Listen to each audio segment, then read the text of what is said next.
Now, you should have a look at Colossians 3 1 to 4 um, for this, but one of the verses, which we'll just start with from there, is for you have died, and your life is hidden with Christ in God.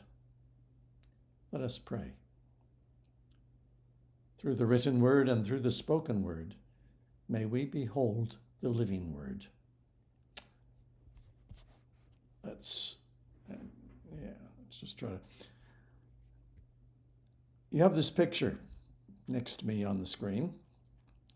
It was a picture that was drawn by a young woman in the Mornington Uniting Church when I was back, would have been the late 80s to early 90s when I was over there. But I've kept that picture because it speaks to me. Have a look at it. What do you see in that picture? Now, certainly you see a risen Jesus and a joyful woman. You have an open tomb. But that tomb is part of this, it looks like a beast of some sort. Is it an evil beast? Or is it God? Sort of has reminiscences of a Narnia lion, doesn't it? Now up on top there are 3 crosses. The woman has some ointment. And there is a tear, a rent in the fabric of the beast. Or is it a path to the cross? I wonder. And what's the mood which the picture conveys? Is it joy, surprise, completion, fear, trepidation? Think about it. What hits you? Now, Paul wrote, for you have died, and your life is hidden with Christ in God. Hidden. It's an intriguing word, isn't it? It's a word that usually grabs our interest and could conjure up fascinating images and thoughts. You might think of hidden treasures or hidden secrets or hidden compartments or passageways. Or maybe you have a hidden past or are carrying a hidden weapon. Well, Easter began on a hidden note, okay? Because the body of Jesus had been hidden away in a sepulcher, a cave-like burial place, complete with a boulder to conceal it. Now, in John's version of the Easter story, Mary came to the tomb on Easter, found it empty, and said, "Oh, they've taken away my Lord, and I do not know where they have laid him." Or she might have said, "I do not know where they have hidden him." Now, the picture illustrates the message of Easter, that what had been hidden has now been revealed. And the result? Well, surprise, joy, completion. Paul speaks of human lives which have been hidden with Christ in God. Now, it's not too difficult to recognize that life is hidden, okay? Particularly in these days of the threat of disease and death. When serious illness has taken away all the joy of living, death seems close at hand. When unemployment has taken away the practical means of living and a primary source of one's self-esteem and identity as well. When social isolation reduces living to a mere existence. When for some, all of one's energies are used up in a losing battle to keep one's body alive, or where loneliness and lack of love drain away the very belief that one does in fact exist at all. And it can feel that life has been hidden from us. Now, Marianne Evans, who wrote under the pen name George Eliot, wrote during a particularly difficult time in her life. And she wrote this to a friend.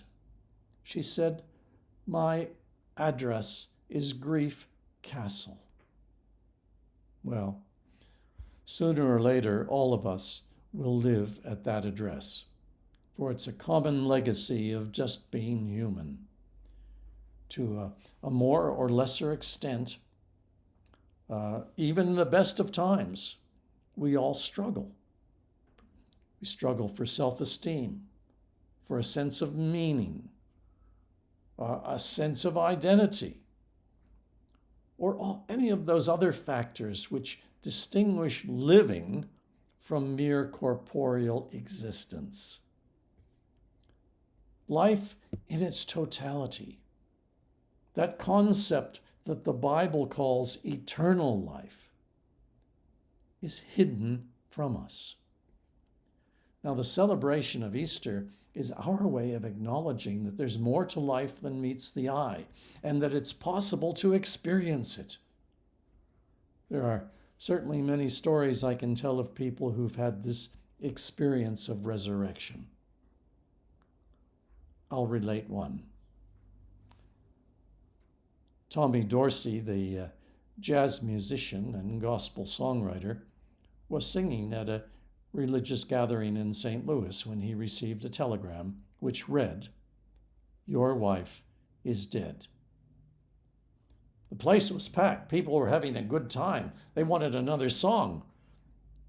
But Tommy had just been handed the shock of his young adult life.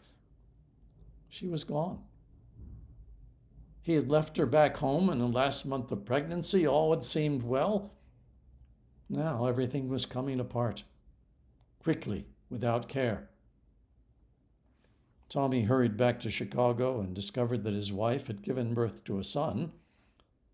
But in a day, the son too had died, and both were buried in the same coffin. Well, Tommy Dorsey's life fell apart. Life, which had seemed so wonderful such a short time ago, had seemingly fled. It had been hidden from him. Where was God? How could he any longer believe in the God preached by his Bible-carrying father? He was done with it. Quits. Alone in deep sorrow, without peace, without life. The following Saturday, he meandered over to his piano and he started to fiddle with the keys. And then it came to him. Nothing he had gone over before. The words were fresh. The melody just simply appeared and flowed from a burdened, questing heart. Precious Lord, take my hand. Lead me on, let me stand. I'm tired, I am weak, I am worn. Through the storm, through the night, lead me on to the light. Take my hand, precious Lord, lead me home.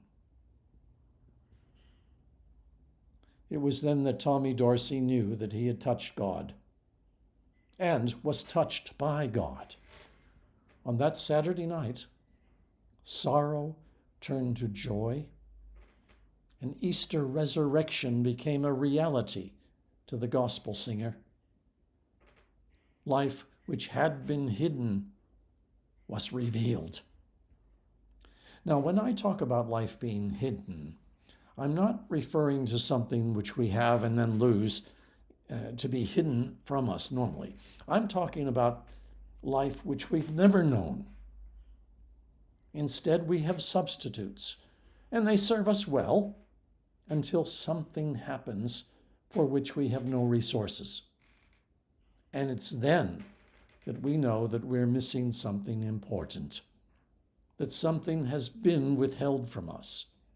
Paul tells us that our lives have been hidden with Christ in God. And so, if it's so, then it is with Jesus we must go to the cross, to the tomb, to God, to find those lives. Look at the picture again. At least one theologian I've read considers that the bearers of the word in today's world are not the preachers, but the artists. The poets, the painters, the cartoonists, the musicians. And they are considered so because the work of a true artist comes from within. It comes from the soul. It comes from the God center of one's being. The young woman who drew this picture is not a theologian. Her faith is not sophisticated at all, and it's thoroughly traditional as well. But in this picture, I see the old story with a very interesting twist, of which I doubt the artist was even conscious. I see the joy of resurrection, certainly, but in the background, I see a God portrayed in bestial guise, reminiscent of C.S. Lewis's Narnia stories, amiable and yet sinister, a God, the fabric of whose garment is rent, a God who includes as part of its being the cross, a God who has a dark side, perhaps an unconscious aspect, a secret part which is associated with chaos and death, but from which new life emerges. A God that includes a narrow, twisted path leading to the cross and to the tomb, where masculine and feminine meet, where the dead find life, which was previously hidden, but which now evokes joy. So something about this picture grabs me at a very deep level, giving me a sense that I'm seeing something of the truth of my existence. It holds together opposites: death, life, masculine, feminine, good, evil, dark, light, and the result is something altogether new. It depicts a story which impresses me as truly mythic in nature. Now, I've talked about myth before, but let me remind you, a myth, far from being untrue, conveys the basic truths about life. It's a drama lived by every human being in every generation. Here we have a picture right there, right there, of the hero's journey. We easily see Jesus as the hero of this story. But what we too often miss is the recognition that it's our story too. The resurrection life, which we celebrate today as the end of Jesus' journey, is, is also the promise for us who dare to undertake the same journey. Resurrection is not something to be learned about or understood or proven or disproved. It's something to be experienced. Now, Jesus' followers understood their own experience of new life in terms of the resurrection of Jesus, whom they called the Christ. In other words, they described this as something which happened outside themselves, as viewers of someone else's journey. But I think Paul moves us a bit closer to the mark when he includes us as participants in that journey. You see, our lives are also hidden where Christ's life is hidden, in God. And so our understanding of resurrection is not only for new life for Jesus, but new life for all who travel the same path. So the story of Jesus' life and death is therefore to be considered to be in the realm of the mythic, okay? A story lived out in the lives of every human being. The picture I have shown you is a portrayal of your life's drama. It's a portrayal of my life's drama. And it's important to see it as such, rather than just a story about Jesus that happened, 2,000 years ago. Because we each face the beast. We each face the death that is an inevitable consequence of that encounter with the beast. And if we dare the journey, we discover the joy of life that had been hidden. Well, the journey is indeed perilous, and hence Jesus' reference to the narrow gate and the straitened way that few travel. In fact, there are many stories of resurrection, like Tommy Dorsey's. But usually it's the person who's been dragged kicking and screaming to his death. And after all that has been seemingly lost, new life comes as a surprise. You see, we don't gladly seek the death that's required in order to find new life. But the story tells us that the outcome is worth the risk. In fact, if we only get a glimpse of what it is, nothing will stop us. It's like the man who found the treasure in the field, or the pearl of great price, who then went and joyfully sold all he had to possess it. This is what Easter is all about. It's about the life that lies hidden, awaiting our arrival to claim it.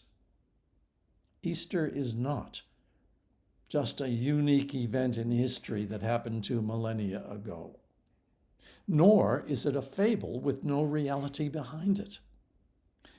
It is a look into the mystery of our own existence and the promise of an abundance of life that awaits us all. As this concludes, you might give some time to asking yourself, in what ways is life lacking in your life? What hidden life might just spring into being in you this year? May you be blessed.